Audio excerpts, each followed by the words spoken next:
एक चर राशि का मान ज्ञात करना है, चाहे तो हम x का ज्ञात कर लें और चाहे तो y का।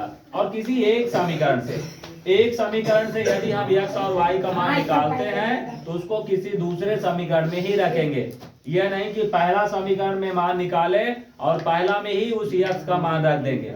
यदि हम पहला समीकरण लेते हैं तो जो मान हमको प्राप्त होगा उसको दूसरे वाले समीकरण में रखना है। किस में रखना है? दूसरे वाले में। तो जैसे हम कौन से समीकरण लें, हमको पहला या दूसरा, कोई भी समीकरण लें, पहला लें। चलिए देखिए, लिखेंगे हम समीकरण 1 से। प्लीज यहाँ देखिएगा ध्यान से, समीकरण 1 से ये समीकरण 1 है हमारा, x माइनस वाई बराबर 26। अब हमको किसी एक का मान बचाना है। x को बचाएं या y को? x सरल है, क्योंकि x सरल इसलिए है कि x यहाँ पर धनात्मक है, इसलिए इसको हमको करेंगे। तो x बराबर, यहाँ पर एक इधर का लिखा, एक इधर का लिखेंगे 26, ये माइनस है, इधर आएगा प्लस y। तो x बराबर, अब इस पे तो हल होगा नहीं, यहाँ पर x के पीछे कुछ है नहीं है। यदि x के पीछे कुछ होता तो यहाँ आके इसके नीचे भाग में हो जाता। तो ये समीकरण नंबर क्या कहेंगे? 3। अब यहाँ पर लिखेंगे x का मान, किसका? x का मान समीकरण किसमें? 2 में। समीकरण 2 में प्रतिस्थापित करने पर, क्या करने पर? प्रतिस्थापित करने पर। ध्यान दीजिएगा, तो जहां x है, ध्यान दीजिए, जहां x है वहां पर क्या रखना? 26 प्लस y।